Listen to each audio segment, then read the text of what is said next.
નમસ્કાર. કોઈ એવી સેવિંગ સ્કીમ શોધી રહ્યા છો જેમાં પૈસા એકદમ સેફ રહે અને સાથે સાથે સારું વળતર પણ મળે?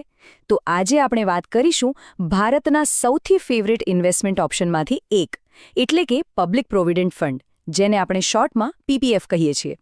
ચાલો આને ઊંડાણમાં સમજીએ. જરા વિચારો, એક એવું રોકાણ જ્યાં તમારા પૈસાની પૂરેપૂરી ગેરંટી સરકાર લે, જેના પર તગડો ટેક્સ પણ બચે અને લાંબા ગાળે રિટાયરમેન્ટ માટે એક મોટું ફંડ પણ તૈયાર થઈ જાય. લાગે છે ને સપના જેવો, પણ આ બિલકુલ શક્ય છે અને આજે આપણે એના વિશે જ વાત કરવાના છીએ. આ શાનદાર રોકાણનું નામ છે પીપીએફ, એટલે કે પબ્લિક પ્રોવિડન્ટ ફંડ. આ ભારત સરકારની એક એવી સ્કીમ છે જે ખાસ કરીને લાંબા સમય માટે પૈસા બચાવવા, રિટાયરમેન્ટ પ્લાનિંગ કરવા અને સૌથી અગત્યનું ટેક્સ બચાવવા માટે જ બનાવવામાં આવી છે. તો મનમાં પહેલો જ સવાલ એ આવે કે આ સ્કીમ છે કોના માટે? શું ખાલી સરકારી નોકરીવાળા જ આનો લાભ લઈ શકે કે પછી કોઈ પણ આમાં પૈસા રોકી શકે છે? ચલો આ કન્ફ્યુઝન આજે દૂર કરી જ દઈએ. મોટાભાગના લોકોને એવું જ લાગે છે કે પીપીએફ ખાતું તો બસ સરકારી કર્મચારીઓ માટે જ છે, પણ આ વાત સાચી નથી. જવાબ એકદમ સીધો અને સ્પષ્ટ છે. હા, ભલે કોઈ પ્રાઇવેટ નોકરી કરતું હોય કે પછી પોતાનો બિઝનેસ, કોઈ પણ વ્યક્તિ આસાનીથી પીપીએફ ખાતું ખોલાવી શકે છે. સીધી વાત છે, આ યોજના દરેક ભારતીય નાગરિક માટે છે. તમે સેલરી પર કામ કરતા હો, કોઈ પ્રોફેશનલ હો, ખેડૂત હો કે પછી ગૃહિણી, કોઈ પણ આ ખાતું ખોલાવી શકે છે. અને હા, ખાસ કરીને જે લોકોનું ઈપીએફ એટલે કે એમ્પ્લોયી પ્રોવિડન્ટ ફંડ નથી કપાતો, એમના માટે તો રિટાયરમેન્ટ ફંડ બનાવવા માટે આ એક બેસ્ટ ઓપ્શન છે.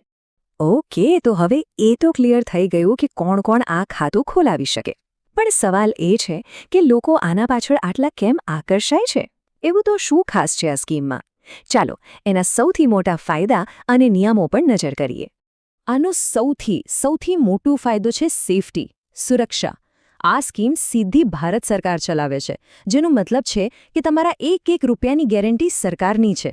માર્કેટ ઉપર જાય કે નીચે, એની કોઈ જ અસર તમારા પૈસા પર નહીં થાય. એટલે કે અહીંયા મનની શાંતિ સૌથી પહેલું વળતર છે. હવે વાત કરીએ રિટર્નની. અત્યારે પીપીએફ પર વાર્ષિક 7.1% જેટલું વ્યાજ મળી રહ્યું છે, જે ખૂબ જ સારું કહી શકાય. પણ એક વાત યાદ રાખવા જેવી છે કે આ વ્યાજનો દર ફિક્સ નથી હોતો. સરકાર દર 3 મહિને એની સમીક્ષા કરે છે અને જરૂર પ્રમાણે એમાં ફેરફાર કરી શકે છે. આમાં રોકાણ કરવું પણ બહુ જ ફ્લેક્સિબલ છે. તમે એક વર્ષમાં ઓછામાં ઓછા 500 રૂપિયાથી પણ શરૂઆત કરી શકો છો અને વધુમાં વધુ 1.5 લાખ રૂપિયા સુધી જમા કરાવી શકો છો. આનાથી નાનામાં નાના બચત કરનારથી લઈને મોટા રોકાણકાર સુધી બધા માટે આ સ્કીમ પરફેક્ટ બને છે. હા, એક વાતનું ખાસ ધ્યાન રાખવું કે પીપીએફ એ લાંબા ગાળાનું રોકાણ છે. આનો લોક ઇન પીરિયડ 15 વર્ષનો હોય છે અને આ જ લાંબો સમયગાળો કમ્પાઉન્ડિંગનો જાદુ ચલાવે છે. એટલે કે તમારા વ્યાજ પર પણ વ્યાજ મળવાનું શરૂ થાય છે, જેનાથી પૈસા ઝડપથી વધે છે. અને 15 વર્ષ પછી પણ જો પૈસા ઉપાડવા ન હોય તો તમે 5 વર્ષ માટે એને આગળ વધારી શકો છો. અને હવે આવે છે પીપીએફનો સૌથી મોટો હીરો, એનો સૌથી પાવરફુલ ફાયદો, જે છે ટેક્સ સેવિંગ. આને ઈઈઈ સ્ટેટસ કહેવાય છે. ઈઈઈ એટલે કે ટ્રિપલ ઈ. શું મતલબ છે આ 3 ઈનો? ચાલો જોઈએ. ઈ એટલે કે એક્ઝેમ્પ્ટ. ગુજરાતીમાં કહીએ તો છૂટ. પીપીએફમાં ટેક્સ બચતનો આખો ખેલ આ 3 શબ્દોમાં જ છુપાયેલો છે. ચાલો આને એકદમ સરળ ભાષામાં સમજીએ. જુઓ, પહેલો ઈ એટલે કે જ્યારે તમે પૈસા રોકો છો ત્યારે 1.5 લાખ સુધીની રકમ પર તમને ઇન્કમ ટેક્સમાં છૂટ મળે છે. બીજો ઈ એટલે કે દર વર્ષે જે પણ વ્યાજ તમારા ખાતામાં જમા થાય છે એના પર કોઈ જ ટેક્સ નથી લાગતો. અને ત્રીજો અને સૌથી જોરદાર ઈ એટલે કે 15 વર્ષ પછી જ્યારે તમને આખી રકમ પાછી મળે ત્યારે એના પર પણ 0 ટેક્સ, 1 રૂપિયો પણ નહીં.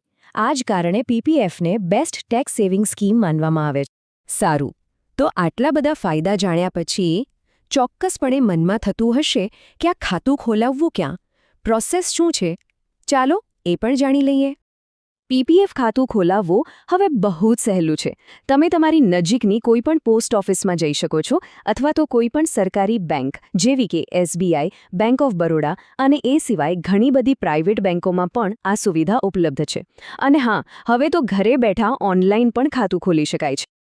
તો આપણે પીપીએફના લગભગ બધા જ જરૂરી પાસાઓ, જેમ કે કોણ રોકાણ કરી શકે, એના ફાયદા શું છે, નિયમો શું છે અને ખાતું ક્યાં ખોલાવવું એ બધું સમજ્યા. હવે આટલી માહિતી પછી એ જાણવું પણ રસપ્રદ રહેશે કે આ ખાતું ખોલાવવા માટે કયા કયા ડોક્યુમેન્ટ્સની જરૂર પડે છે. એના વિશે વધુ જાણવા માટે જોડાયેલા રહો.